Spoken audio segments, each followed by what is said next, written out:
Some stories don't start with kings or empires. They begin in quiet villages with boys who dream bigger than the world around them. This is one such story. The story of Tanaji Malusare, a warrior, a friend, a legend, and a lion whose roar still echoes through the mountains of Maharashtra. Tanaji Malusare was born around 1640 in the sleepy village of Gadoli, nestled in the hills near Satara. His family belonged to the Maratha community, simple, hard-working folks with fierce loyalty in their veins. His father, Tanaji Malusare, was a man of grit, a local hero who had tasted the dust of battle more than once. Tanaji was raised not with lullabies, but with war songs. From the time he could hold a stick, he imagined it was a sword. He learned to climb hills like a panther, ride horses like the wind, and study the terrain like a hawk.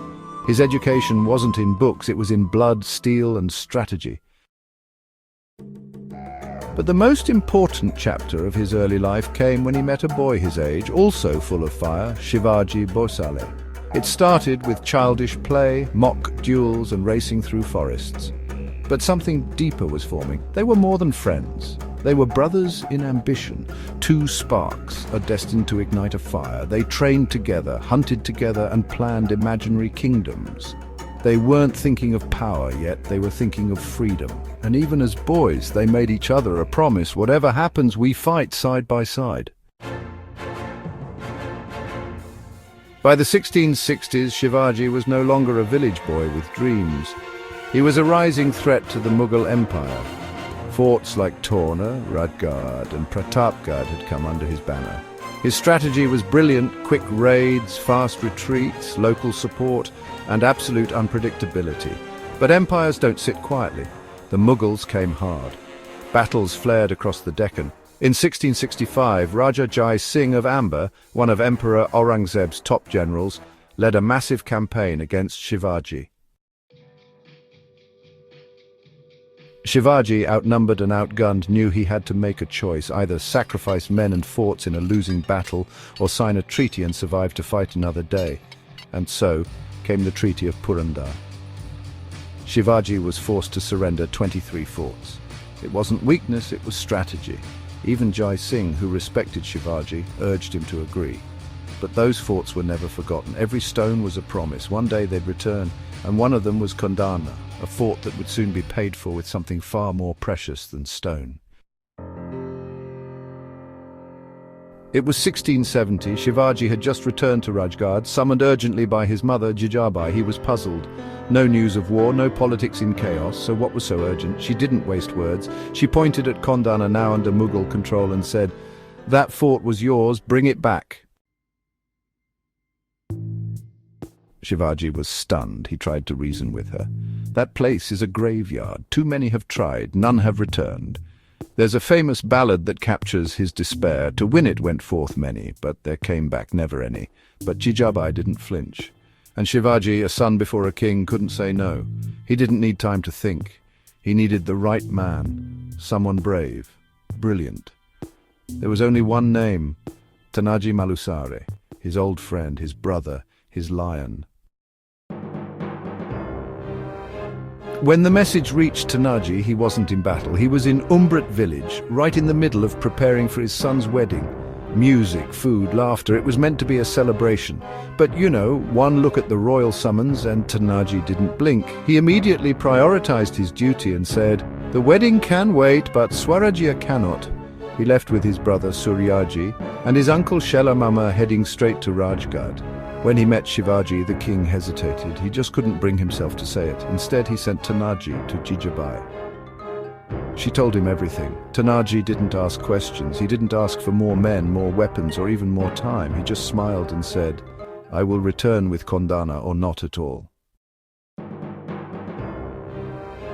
That night in February 1670, Tanaji and 300 warriors began their march. To scale the massive fort walls, Tanaji brought with him an unusual ally, a giant monitor lizard trained to climb cliffs. A rope was tied to its waist. The lizard climbed, the rope held, and silently, like shadows, the Marathas began to ascend. But you know, stealth has its limits.